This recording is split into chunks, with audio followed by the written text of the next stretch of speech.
now individuals within companies are going online and they have their own profiles and people want to connect with them, right? So this happens more and more within organizations as the brand has done all this effort, all this work into creating this amazing profile on Facebook or Twitter, but then all of a sudden one employee who's into social media has more followers than them, right? So how do you manage that? I think we've seen this a lot, especially in the news, where you hear there was an employee not that long ago who was tweeting on behalf of the company, and then the company said that they owned his Twitter account because he was always tweeting about the company. There was a big lawsuit, and they even got to the point, it got very granular as far as saying that every single one of his followers was worth $2.50, and that's why they were suing him for X amount, because of the tens of thousands of followers that he had built up under the umbrella of their brand. So what do you do in that situation? And the only solution I've seen is to go back to the social media policy, which people do not create in their companies, which is a big mistake.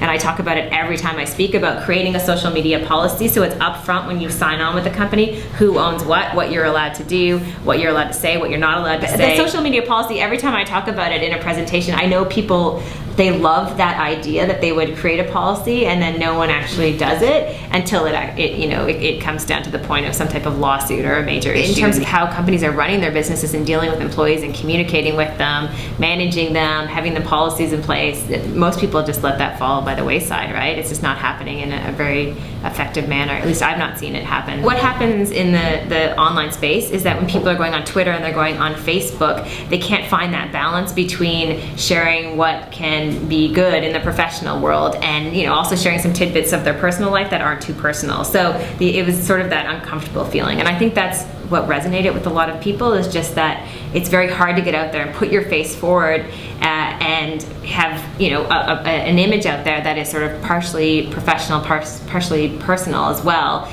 and it's hard to find that balance.